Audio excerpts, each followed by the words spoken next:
janjimu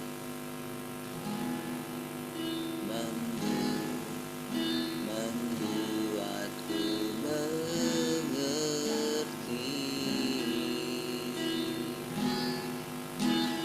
berharga di matamu Tuhan, dan tanganmu yang menuntun hidupku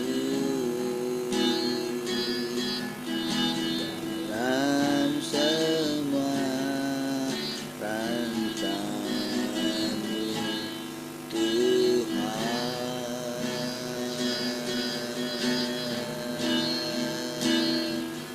Sungguh indah kasih-Mu,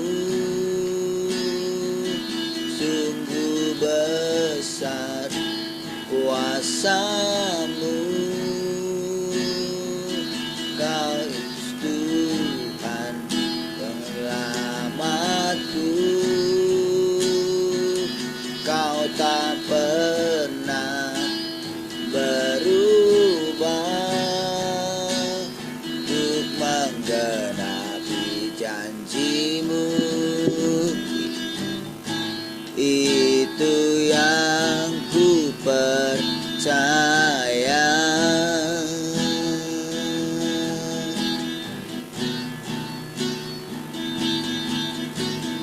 Kasih-Mu membuatku mengerti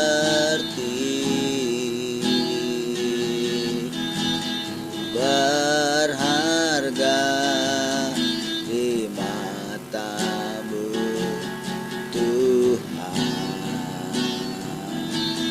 dan tangan-Mu yang menuntun hidupku dalam semua rancangan-Mu Tuhan. Sungguh indah kasih-Mu, sungguh besar kuasa-Mu. Yesus Tuhan penyelamatku, Kau tak pernah berubah untuk menggenapi janji-Mu. Itu yang ku percaya. Oh,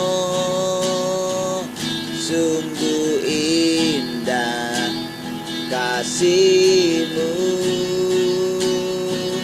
sungguh besar kuasa-Mu. Yesus Tuhan penyelamatku, Kau tak pernah berubah untuk menggenapi janji-Mu. Itu yang ku percaya. Untuk menggenapi janji-Mu, itu yang ku percaya. Untuk menggenapi janji-Mu, itu yang ku percaya.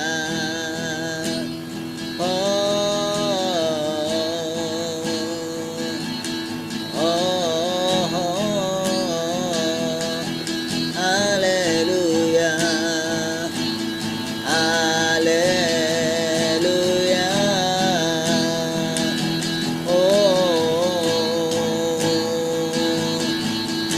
Terima kasih Tuhan.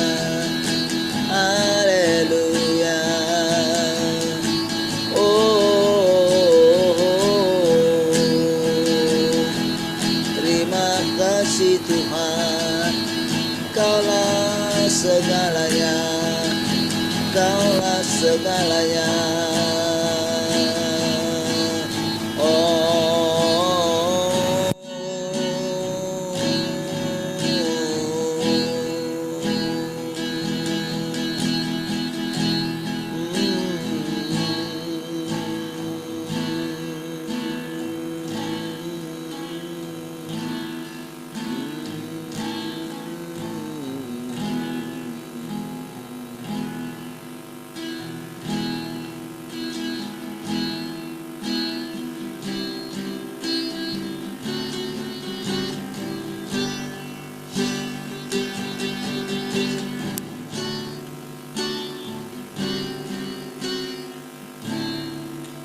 biarlah hidupku bagimu sebagai hujan yang berkenan dalam perbuatanku dan perkataanku. Ku sembah Kau Tuhan selalu. Aku kan bernyanyi setiap hari, bersyukur buat nafas yang Kau beri. Dari pagi hari hingga datang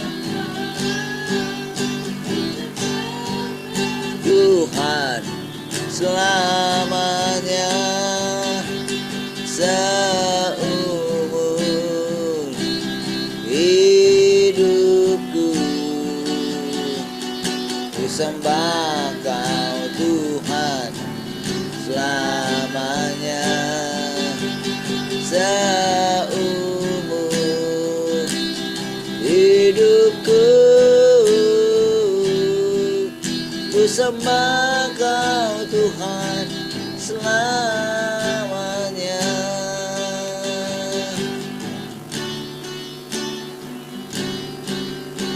Biarlah hidupku bagimu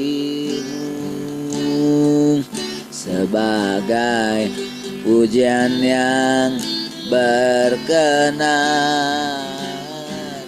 dalam perbuatanku dan perkataanku. Ku sembah Kau Tuhan selalu. Aku kan bernyanyi setiap hari, bersyukur buat nafas yang Kau beri. Dari pagi hari hingga datang malam, ku sembah Kau Tuhan selamanya. Seumur hidupku ku sembah Kau Tuhan selamanya. Seumur hidupku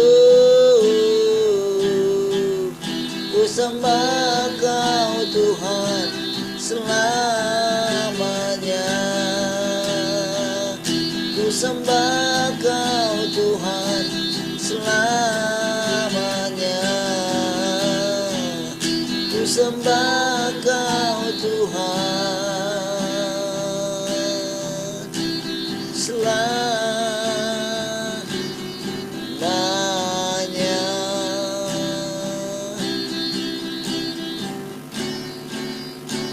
Selamanya.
menikmatimu, mengalir dalammu, menyelami dalamnya hatimu.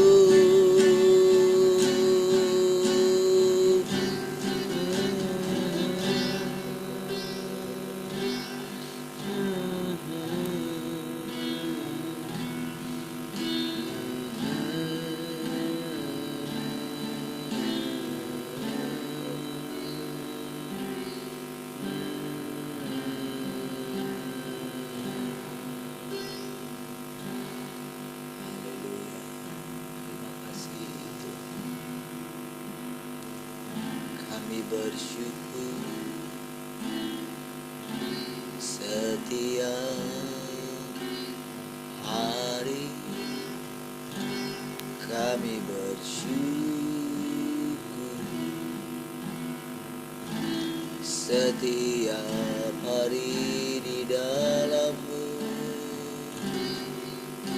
Terima kasih Tuhan, terima kasih Tuhan.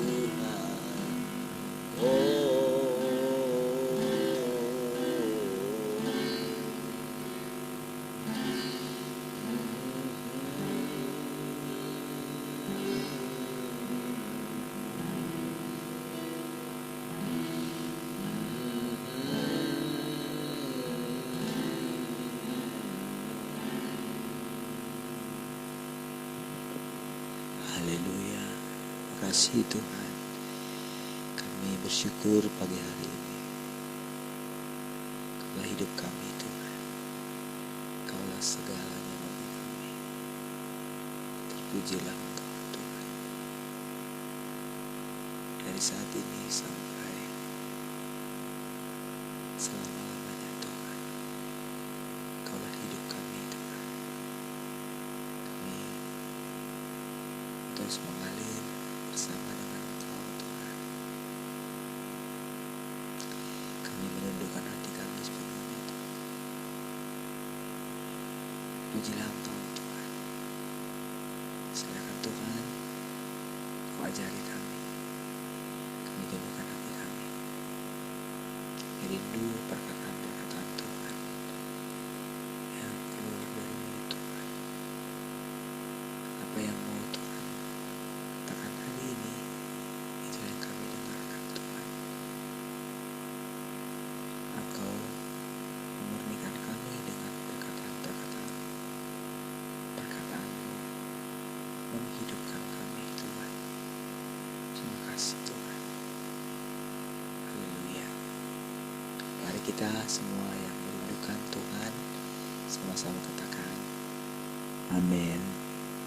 Baik Tuhan, shalom semua, selamat pagi.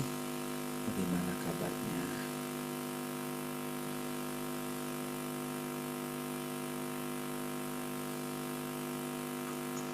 Salam semua, selamat pagi, kabar baik, kabar sehat, berkat Tuhan melimpah. Yes.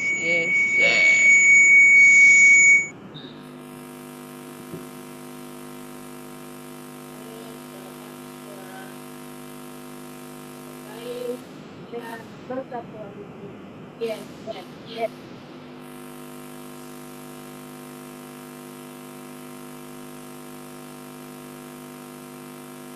Shalom semua, selamat pagi.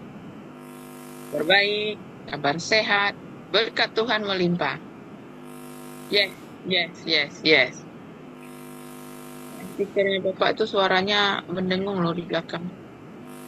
Jadi suaranya ketutup sama ada dengungan gitu.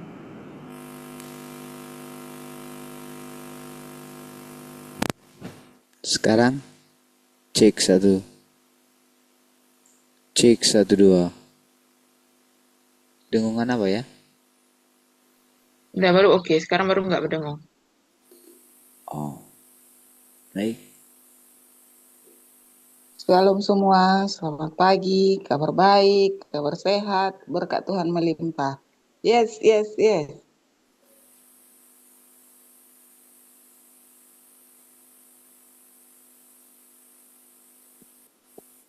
Shalom semua, selamat pagi. Kabar baik, kabar sehat, berkat Tuhan yang melimpah. Yes, yes, yes. Baik, puji Tuhan. Ada yang mau sharing?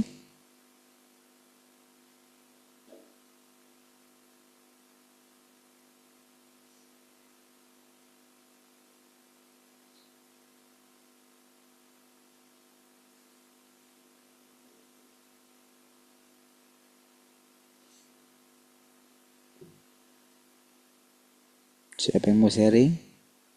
Kenapa nih? Cuma di post. Oh, gara-gara. Nanti yang mau sharing?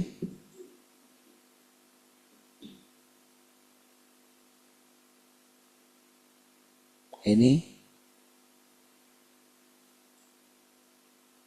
Ada ya? Kami?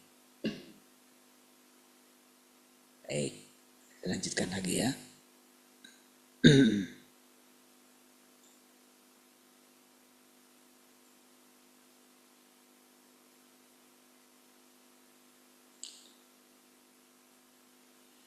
Tuhan sangat mendambakan sekelompok pemenang.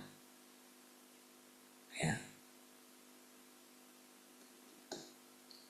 Sangat mendambakan, tapi tidak memaksakan.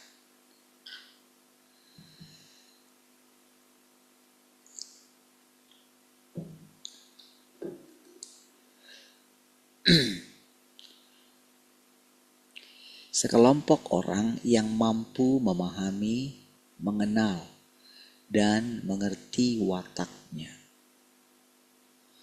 untuk berjalan bersama Dia. Maksud Tuhan ini tidak pernah berubah. Berarti sekarang pun seperti itu. Sudah melewati banyak zaman kita, sampai kita sudah berusia 6.000 tahun, gitu kan. Maksud Tuhan ini tidak pernah berubah. Gitu. Dia ingin mendapatkan sekelompok orang pemenang. Gitu ya. Kalau kita memiliki pemahaman kalau Tuhan menginginkan sekelompok pemenang gitu, yang memahami maksudnya gitu, berarti apapun yang diperhadapkan Tuhan kepada kita, tujuannya adalah untuk menjadikan kita menjadi pemenang gitu.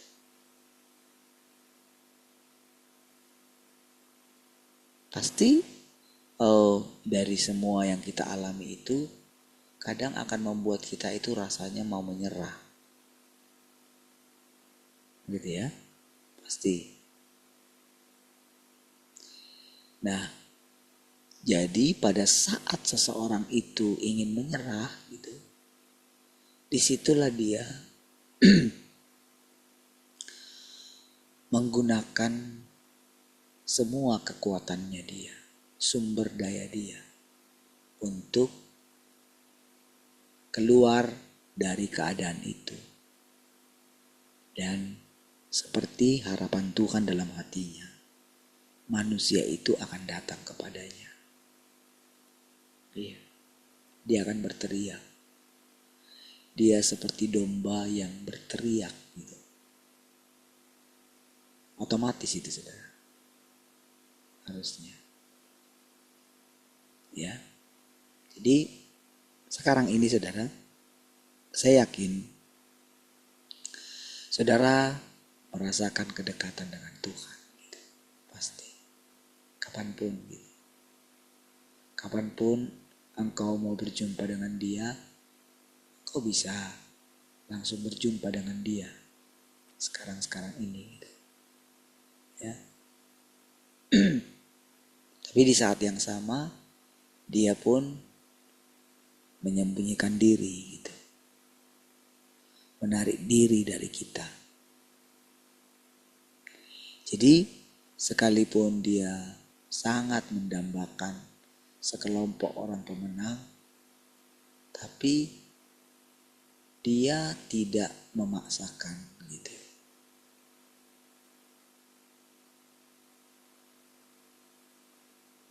Kalau dia seperti memaksakan itu adalah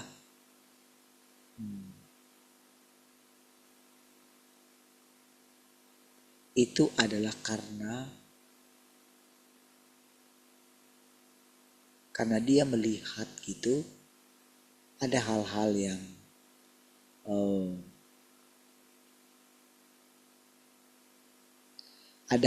yang mengganggu pekerjaannya. Karena sifatnya pekerjaannya itu terus berlangsung gitu. Ada sisi yang lain yang membuat dia kadang harus bertindak gitu. Ya. Nah.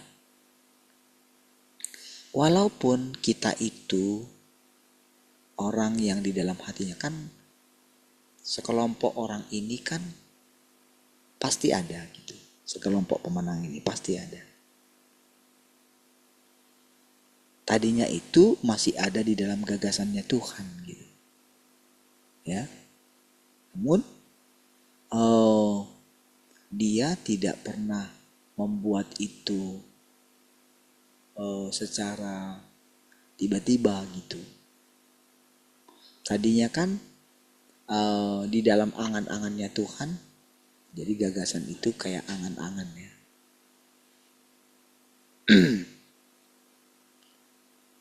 Kalau gagasan kita itu kan pasti tingkat terjadinya itu kan sulit gitu ya, lama gitu.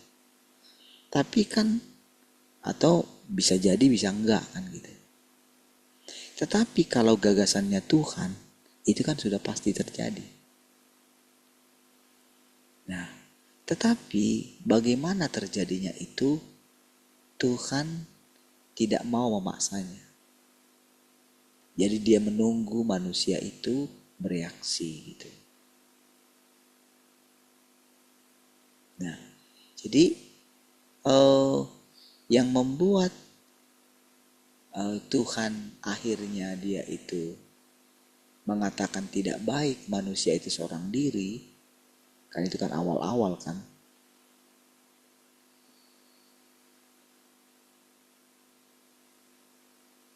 Awal daripada kejadian manusia kan. Itu kan dia buat manusia itu punya keinginan. Dia buat manusia itu berpikir gitu. Nah, jadi sama dengan sekarang ini saudara. Kita ini terus mengikuti gitu. Kadang-kadang saya ketika praktek itu kemarin gitu kan. Berapa kali dibawa ke dalam satu, disuruh tutup mata gitu semua gitu. Nah, si coachnya itu dia akan pimpin kita. Oke, saat ini begini, bayangkan dirimu ada dalam satu jalan. Lalu ketika seperti itu, kayak suruh sekarang tadi gimana? Kan disuruh kita begini. Terus di sana kamu jumpai ada satu wadah, ada satu tempat. Coba perhatikan di kiri di sekeliling tempat itu ada apa? Coba lihat, dia gitu kan. Nah, waktu orang seperti itu gitu ya, lalu ditanya satu-satu. Tadi apa yang kamu lihat? Saudara, semua mereka nggak peduli dari bagaimana tingkat kepercayaan mereka, agama mereka apa gitu. Orang itu bisa menceritakan apa yang dia lihat gitu. Karena kan itu kan masuk kepada angan-angan kan gitu. gagasan. Kalau seseorang itu tenang, maka alam bawah sadarnya itu menjadi aktif gitu. Nah, jadi kalau saya ditanya, saya itu langsung nggak bisa langsung mengatakan apa yang dia katakan gitu ya. Karena sebelumnya itu saya sudah sering mengalami seperti itu gitu. Saya jadi ingat ketika saya dulu sakit itu kan gitu. Dalam keadaan tenang gitu. Langsung ada sesuatu yang saya coba ikutin gitu. Angan-angan bukan sesuatu yang saya lihat gitu kan. Tadinya gitu. Lalu saya ikutin, ternyata itu berkembang gitu. Lalu muncul yang lain, diingatkan yang lain. Lalu sebelum saya menjelaskan tadi apa yang saya lihat, saya sudah bercerita lebih dahulu gitu. Nah, jadi saudara, ketika saya membaca kalimat demi kalimat ini ya, kan suatu saat kan saudara kan akan masuk juga ke dalam keadaan seperti ini. Setiap kata-kata ini hidup, saudara akan tahu hati Tuhan itu seperti apa. Kan diam-diam kan kita ini kan merenungkan hidup kita juga. Iya kan? Kita punya keinginan, lalu keinginan kita tercapai. Setelah itu, keinginan kita itu menjadi permasalahan bagi kita. Kan gitu. Kan ketika, kan tadinya kan perempuan itu kan keinginannya Adam kan. Sampai dia bilang, inilah dia tulang dari tulangku, daging dari daging. Ya, spontan. Ngomong itu gitu. Itu asli ya dari diri Adam ya kata-kata itu. Ya dia kayak spontan aja ngomong kayak gitu. Nah, ketika mereka itu jatuh gitu, kan Hawalah yang memakan terlebih dahulu. Sehingga ketika mereka dihakimi sama Tuhan, Adam mempersalahkan Hawa. Karena dia yang duluan ditanya. Nah, di situ sebetulnya saudara, itu sudah langsung terjadi bagaimana iblis itu sudah masuk ke dalam diri mereka. Tapi ingat saudara, kita mesti menyadari ya, manusia itu kan adalah refleksi daripada Tuhan. Ingat ya selalu gitu. Manusia ini adalah gagasannya Tuhan. Oke? Kan Tuhan ini unik saudara. Walaupun dia Tuhan maha besar, dia menghandle semua ini. Tapi kayak gak ada loh yang memerintah loh. Iya. Tapi mereka ciptaan ini gak bisa melawan takdirnya. Masing-masing diberikan pengertian. Gitu ya. Nah, jadi kalau saya cerita sekarang seperti ini saudara. Saya yakin saudara, saya yakin ini Tuhan yang menerangkan. Kenapa saya yakin? Karena di dalam diri kita ini Tuhan itu bergerak. Iya. Saya ini adalah angan-angannya Tuhan, gagasannya Tuhan. Tapi walaupun saya sudah mungkin kalau saya berkata-kata orang akan menganggapnya dekat sekali orang ini dengan Tuhan. Gitu. Dan ada banyak bukti-bukti yang bisa saya buktikan kalau apa yang saya yakini itu benar. Gitu. Nah, tapi walaupun demikian gitu, karena diam-diam saya mulai memahami sedikit tentang Tuhan itu, tentang wataknya, tentang bagaimana dia, keunikan dia, maka setiap kata-kata yang saya baca dari firman Tuhan ini, saya nggak tahu pikiran saudara seperti apa, tapi saya seperti punya satu pengertian. Mengerti aja langsung. Lalu saya omongkan kepada saudara. Nah, jadi saudara, ketika Tuhan ini bercerita gitu ya, kan seperti saya katakan, saya ini adalah gagasannya Tuhan. Oke? Toh suatu saat kan Tuhan mengatakan kepada manusia itu, engkau adalah anakku. Anak manusia itu katanya. Kita anak manusia kan?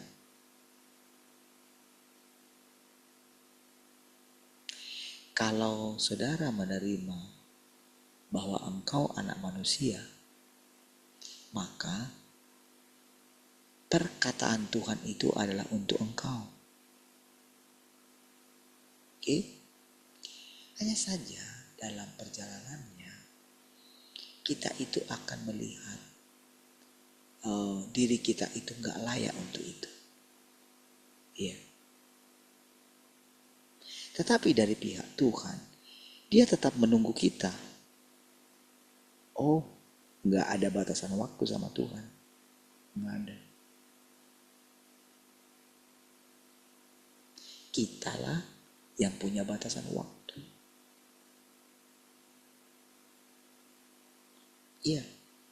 Tapi ketika kita berpikir, kalau kita ini adalah gagasannya Tuhan, maka seiring dengan berjalannya waktu, iman kita pun akan bertumbuh.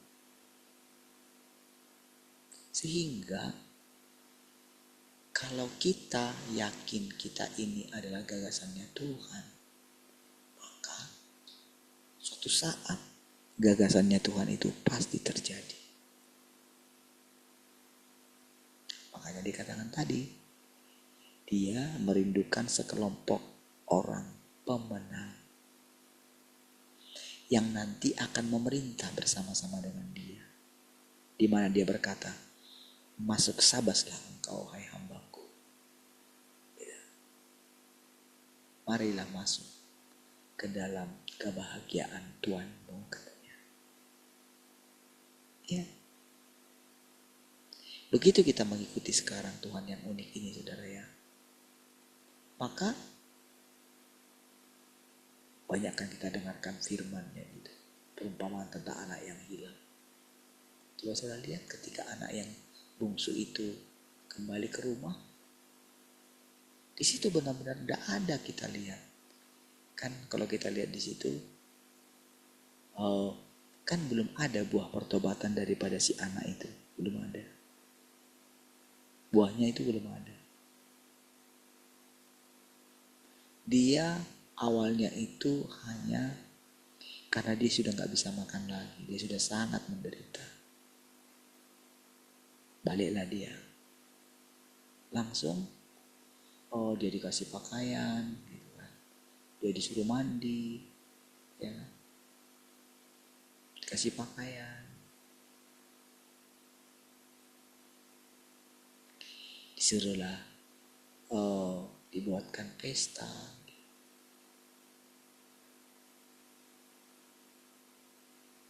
Gak ada kita lihat di situ.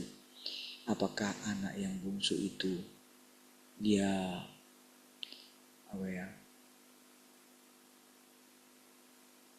dia sudah melakukan sesuatu yang membuat bapaknya itu percaya? Nggak ada kan? Pokoknya di kisah itu anak itu kembali. Anak itu seperti setelah, aduh aku ini gimana, aku nggak layak, aku jadi hamba aja lah gitu. Biar jadi aku pembantu aja, Pak. Enggak, aku sudah memboroskan harta ayah gitu. Dan aku jadi pembantu aja lah gitu, nggak apa-apa. Yang penting aku bisa makan. Oke? Kan itu yang sebetulnya dari situ, karena itu berbicara mengenai kita juga. Iya. Coba makan firman itu. Maka engkau akan bisa merasakan kenapa sampai bapak itu, kenapa kok dia nggak ada menyalahkan si anak itu. Nggak ada. Karena di situ kan kita sedang menceritakan tentang firman itu, kan sedang bercerita tentang Allah itu kan. Iya kan? Tak ada seorang pun yang pernah melihat Bapa selain anak katanya. Dan kepada siapa dia menganugerahkannya? Kan kita nggak tahu kepada siapa. Tapi karena kita mulai mengenali watak Tuhan ini, kita coba-coba. Oh, jadi aku ini anakmu ya. Oke. Terus, ya iyalah.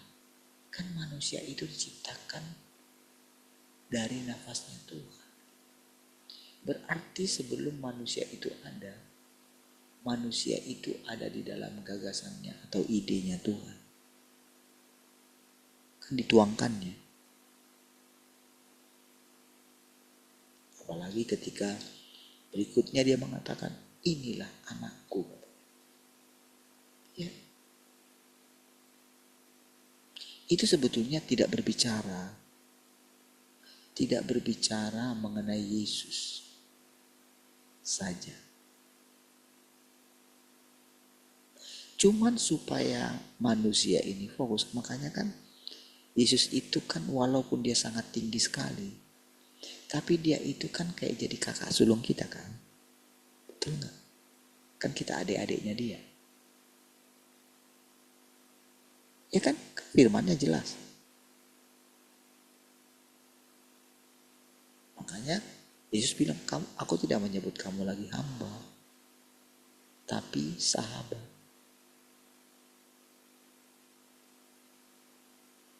Makanya dia kasih lagi firmannya. Siapakah ibu? Siapakah ayahku? Siapakah saudaraku laki-laki? Siapakah saudaraku perempuan? Dialah yang mendengarkan firmanku dan melakukannya. Kan gitu kan? Jelas itu.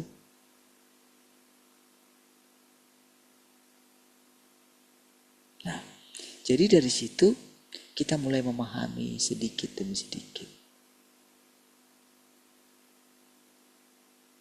Jadi itu yang membuat ketika saya berbicara kepada saudara, oh, yang saya ikutin itu gagasannya Tuhan tadi, yang berfirman dalam hatinya. Jadi saya bisa membayangkan itu. Kenapa?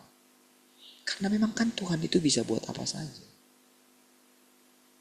Hanya saja seperti dikatakan di sini, bedanya Tuhan dengan iblis, iblis itu memaksakan, Tuhan tidak. Dari situ ya sudah membedakannya.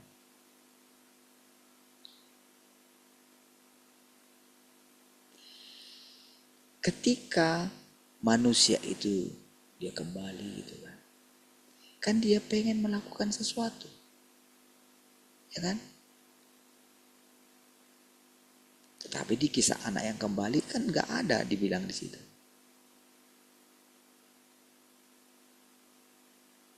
Ada seolah-olah begini. Seolah-olah Tuhan itu memberikan kisah ini menjadi kisah yang terbuka, cerita yang terbuka. Kalau dalam cerita bergilir itu, maka seseorang yang kalau dia dikasih bola itu kan ada bola gitu. Jadi Kalau bola itu dikasih sama si orang ini, maka orang itu kan cerita.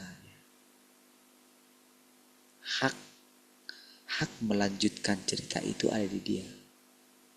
Terserah dia mau menceritakan apa. Mau dirubah dia bagaimana ceritanya, terserah dia. Kami hanya diam. Sampai berapa kali seperti itu. Lanjutkan ceritanya.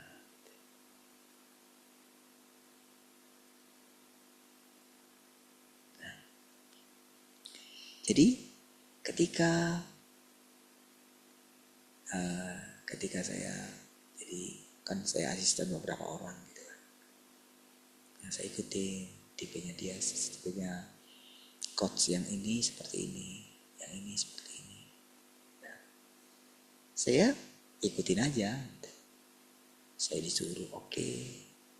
Tapi ketika mereka tidak menyuruh, saya lihat mereka capek, karena capek juga sudah. Ketika berpindah dari satu arah yang satu ke arah yang lain, emosi juga. Iya. Nanti satu hari mungkin anak ini, wah kalau bisa kalau ada perubahan mereka senang. Iya.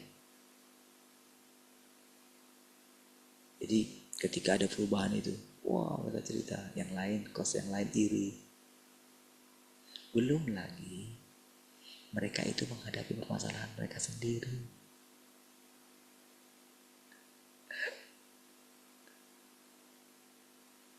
Perhatikan satu-satu. Jadi ada satu anak itu, yang anak itu malu ketemu dengan saya. Ya, malu sekali katanya. Padahal sudah saya ceritain dia gitu kan. Kenapa malu ya? Saya bilang sama si anak itu, kliennya. Tapi waktu saya mulai tahu tentang bagaimana dia gitu, saya cerita sama dia. Saya sambil terapi dia gitu kan, karena disuruh kan. Oke, mau saya cerita sama dia, ceritain. Waktu saya cerita sama dia, lalu dia itu kayak gini, dia masuk ke dalam cerita saya, karena yang saya ceritakan itu tentang dia. Ada seorang anak laki-laki, dia begini. Lalu dia ketemu dengan yang ini, dia dari satu pantai. Saya lihat dia mengikuti alur cerita saya. Nah, dari situ saudara, saya jadi paham gitu. Dengan semua, jadi saya itu bisa ingat semua perjalanan saya gitu. Gini. Dari situlah saya yakin Tuhan itu sangat sabar sekali. Iya. Saya bebas berkreasi. Karena dari situ saya jadi paham Tuhan itu seperti apa. Tuhan itu berkuasa, berdaulat. Tapi dari yang kita baca ini, seolah-olah Tuhan itu gak punya apa-apa. Iya. Menurut Tuhan itu, dari yang kita baca ini, seolah-olah dia lebih senang, gak bisa ngapa-ngapain. Iya.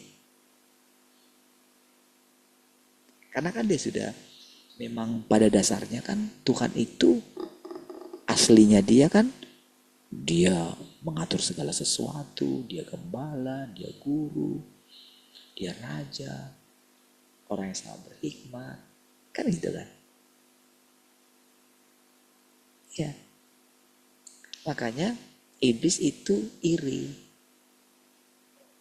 Padahal iblis itu tidak tahu dia itu ada di dalam Tuhan.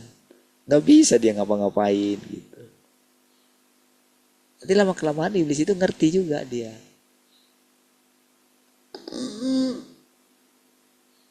Jadi setiap kata-kata firman yang kita dengar, tahu gak saudara?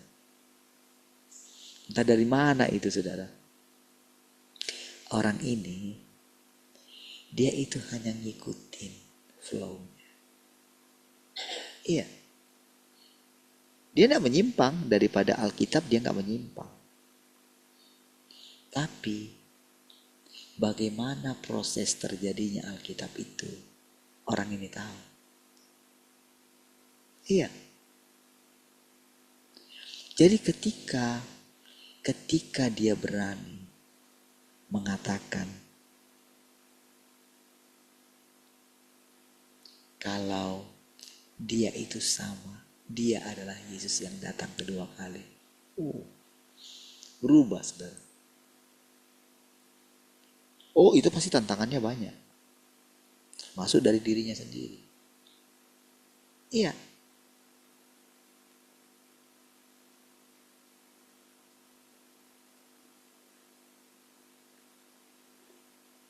Sama kayak Tuhan Yesus. Ketika dia melihat dirinya, ketika mamanya cerita tentang kejadian dia gitu kan. Wah, dia itu ketika dia bercerita sama orang-orang Farisi itu kan, umur 12 tahun itu dia. Semangat sekali dia cerita. Sampai dia lupa sama orang tuanya kan. Itu kan kisah itu nyata loh.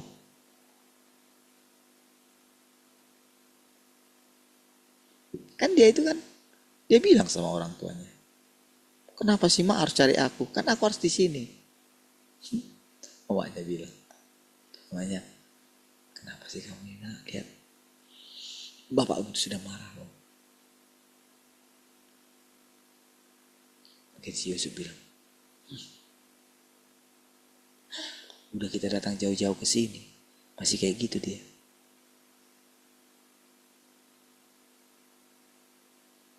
Urus anakmu itu. Setelah bapak-bapak sekarang.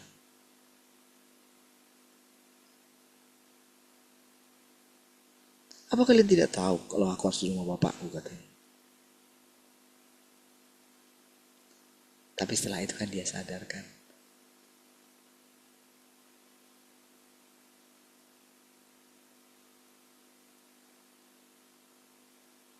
Dia nggak tahu kapan waktunya.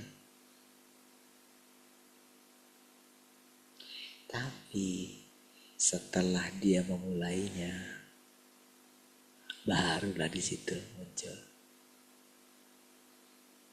Barulah kata-kata dia mulai lain. Ketika murid-muridnya bingung. Ketika dia bilang, kemana aku pergi, kamu tahu jalan ke situ. Ya bingung lah. Sama saudara, ketika misalnya saya tiba-tiba berpikir gitu tentang anak laki-laki itu. Iya. Itu benar-benar loh saudara, ketika mulai itu saya renungkan tentang kedatangan Tuhan, tentang perempuan yang di Tiongkok kan, pada waktu itu kan awal-awal kan, saya kan gak sengaja.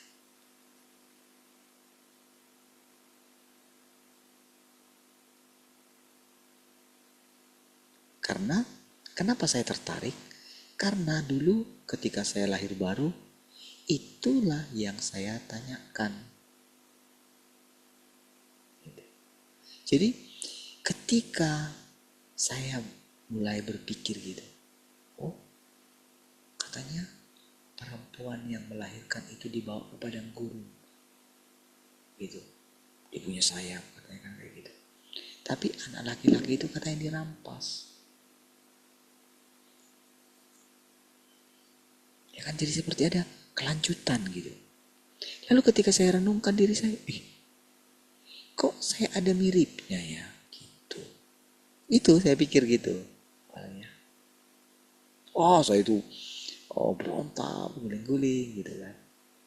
Lalu saya dengarkan dalam hati saya, memang kalau kamu kenapa? Ada masalah kah? Kenapa kamu mesti besar kepala? Nah, kan lalu kan Tuhan kan ngomong kayak gini kan.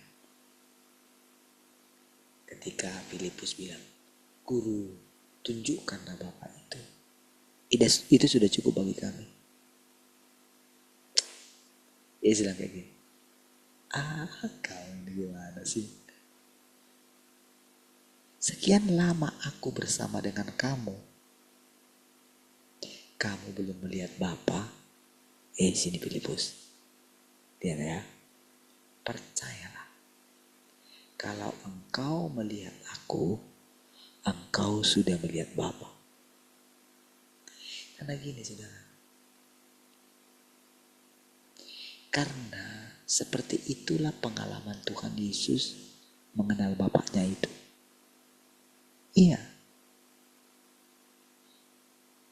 Gak ada kayak satu sosok di samping dia mendampingi. Enggak, bukan kayak gitu. Yesus itu menyadari dirinya ketika dibilangin sama mamanya itu.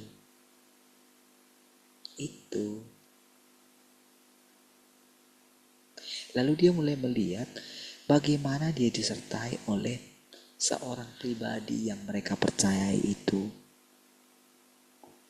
Kan pada waktu itu saudara, para orang tua itu mengajari anak-anaknya tentang kisah orang-orang yang terkenal di zaman mereka, leluhur mereka.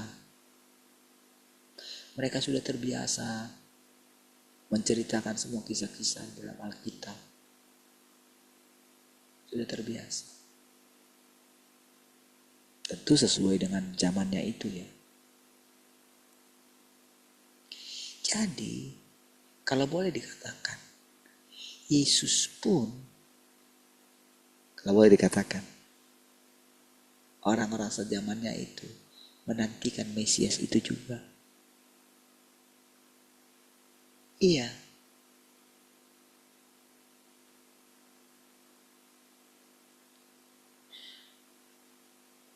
Tetapi waktu Yesus mulai menyadari di umur yang belum dewasa, dia harus dipendam sama Tuhan. Gitu. Sampai-sampai dia itu, ketika dia diminta buat mujizat itu, sampai-sampai dia bilang, waktuku belum tiba. Tapi setelah dia taat melakukannya. Jadi saya boleh merasakan kejengkelan dia. Ketika saya jengkel, ketika waktu itu saya sakit itu. Iya. Masih sakit.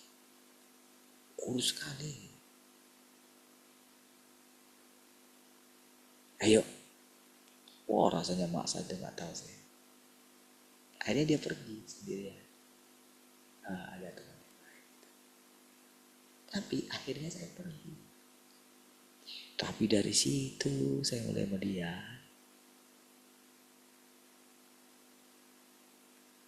Oke? Nah, jadi setiap kali disitulah saya mulai menyadari. Ternyata Tuhan itu di satu sisi dia itu adalah Tuhan. Tapi di satu sisi dia harus gak kelihatan. Iya, makanya seperti ketika saya cerita sama saudara. Saya hanya membiarkan diri saya aja cerita. Dan saya itu seperti seorang anak autis. Bukan anak autis itu. Apa yang namanya kayak hiperaktif. Satu lagi apa namanya yang dia itu suka. Ada kan anak dia yang indigo. Anak indigo gitu kan. Dia itu kayak apa? Dia itu merasa dirinya itu kayak dari planet lain gitu. Yang apa namanya? Dia itu punya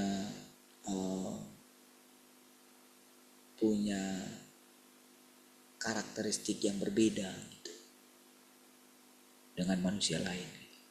Iya, dia tiba-tiba kayak gitu aja gitu. Si indigo. Ya. Jadi kalau saudara lihat Yesus itu gitu ya. Kalau sekarang sudah ada penelitian tentang, lalu mereka membuat anak seperti ini indigo. Banyak jenis-jenis seperti dia itu. Banyak. Iya.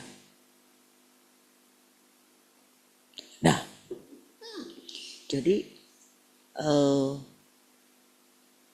ketika dia mengatakan, oh, kalau engkau melihat aku, engkau sudah lihat Bapa. Tapi kan saudara mesti ingat, Yesus itu, dia itu benar-benar, kan dia mulai menyadari tuh, dia anaknya katanya gitu. Lalu dia mulai menyadari Allah itu bapaknya dia. Bapakku lah yang mengutus aku. Jadi dari kata-katanya itu kita melihat Tuhan yang tak kelihatan itu mulai menunjukkan dirinya yang sebenarnya gitu, melalui Yesus itu. Tapi kalau kita itu seorang yang terus mengikuti perjalanan Tuhan Yesus itu, saudara akan tahu seperti apa sih sebetulnya Tuhan Yesus itu. Akan tahu. Jadi ketika saya memahami, saya dirampas gitu ya, ada hal yang berbeda. Saya jadi langsung tahu, oh ternyata Yesus itu akhirnya kan dia punya gagasan juga.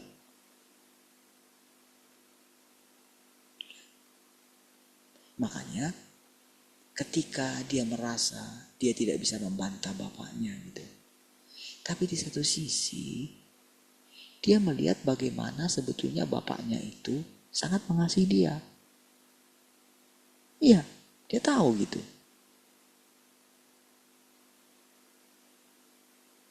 Dia menyadari dirinya ciptaan bapaknya, dia pewaris gitu. Dia menyadarinya.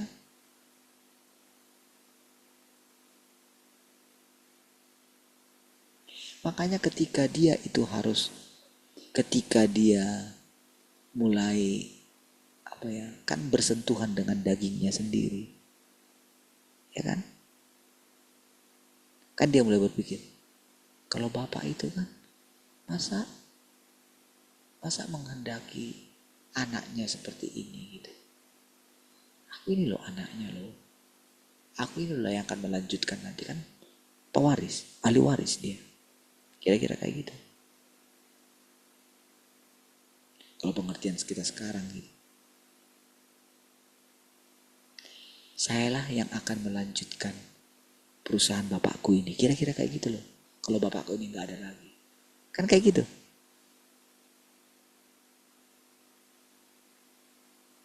Makanya kan dia ngomong, penghakiman itu sudah diberikan kepadaku. Kan dia ngomong hal yang sama. Kepadamu kuberikan kunci kerajaan surga. Kalau kau mengatakan dosa orang diampuni, maka dosa orang itu diampuni. Apa yang kamu ikat di bumi, terikat di surga. Apa yang kamu lepaskan di bumi, terlepas di surga. Itu kan dia kasih kunci itu sama murid-muridnya. Iya.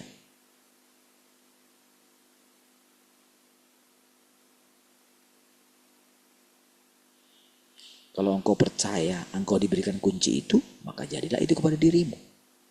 Itu jadi. Nggak sulit. Ketika engkau percaya semua pada perkataan saya, maka hal itu akan terjadi kepada dirimu. Pasti. Kan dia yang mengatakan, dia menghendaki sekelompok pemenang. Kan itu jelas ada dalam kitab Wahyu. Kepada ketujuh jemaat, barang siapa menang, barang siapa menang. Kalau Tuhan itu keluar dari Yahudi, ya kan, berarti dia bisa keluar dari gereja juga. Dia pilih bangsa-bangsa lain, dia pilih agama lain, kan bebas dia.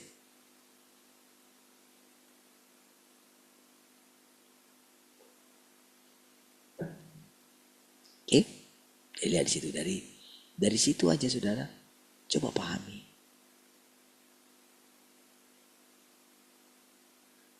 Jadi saudara bisa berpikir, ya saya cuma ngomong aja kok. Tapi dari perkataan-perkataan saya itu, Kan ceritanya kan kita ini di dalam diri kita itu terus terhubung kepada pencipta kita kan.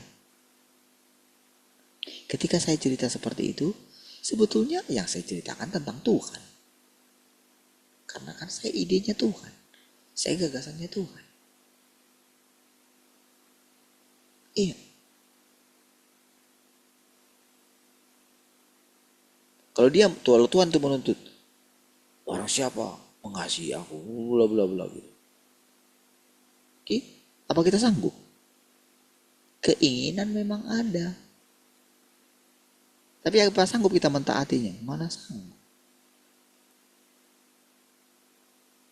Tapi sebelum kita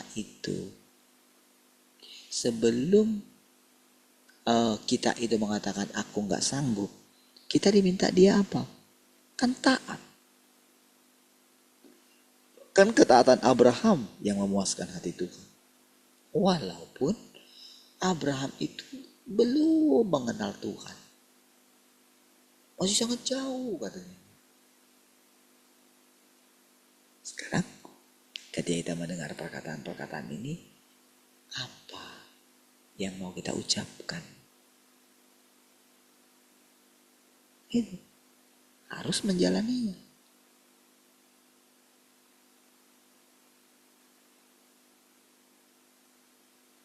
Lakukan, taati perintahnya.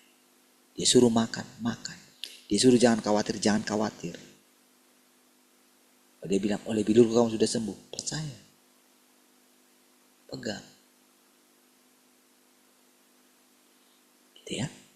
Jadi, dia sangat mendambakan. Yang mampu mengetahui, memahami, mengenal, yang mampu mengenal wataknya. Untuk mengerti, untuk berjalan bersama dia. Maksud Tuhan ini tidak pernah berubah. Berapa lama pun dia masih harus menunggu. Sesulit apapun mungkin jalan di depan. Dan seberapapun jauh tujuan yang dia dambakan. Tuhan tidak pernah mengubah atau menyerah dalam pengharapannya terhadap manusia. Berarti gini saudara, apapun yang diucapkan dia dalam Alkitab, tidak boleh ada manusia yang mengatakan, oh nanti tanggal sekian, nanti begini, nanti begini, nanti begini.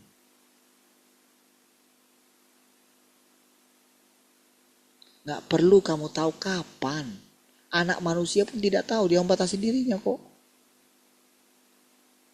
Kalau dia mau tulis itu kayak gini, anak pun tidak tahu, saya pun gak tahu gitu loh. Sebetulnya dia ngomong kayak gitu. Tapi apa yang sudah tertulis, tertulis. Makanya ketika orang-orang Yahudi itu, imam-imam itu bilang, ketika ditulis sama si Pilatus, inilah raja orang Yahudi. Jangan tulis itu, dia bukan raja kami. Ngomong ke dia, apa yang sudah kutulis sudah tertulis, harus itu yang ditulis gitu.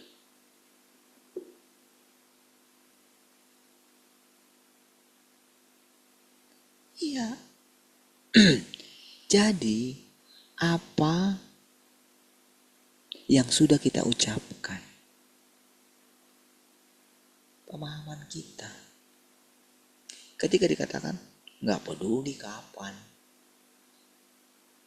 iya, makanya nggak peduli kapan saya benar-benar jadi anak laki-laki itu, nggak peduli. Cuman ketika saya menundukkan, berani menyangkali diri saya, emang lu siapa? Iyalah, emang saya nggak siapa-siapa kok. Tapi harus ada anak laki-laki itu. Itulah gagasannya Tuhan. Kalau kita itu tulus, kalau suci hatimu, engkau akan melihat Tuhan. Itu dia, saudara. Oh, gitu ya Tuhan. Tapi begitu kita ini mulai menyadari, oh gini seperti kata, oh dihajar.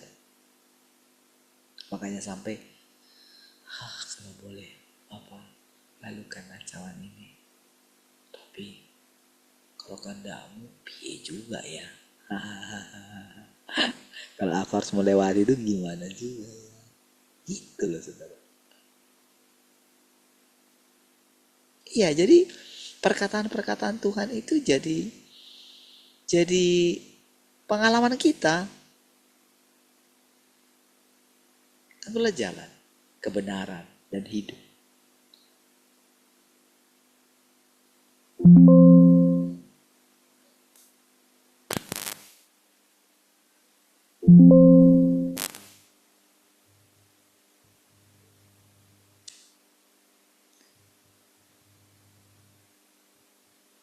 Tidak pernah mengubah atau menyerah dalam pengharapannya terhadap manusia.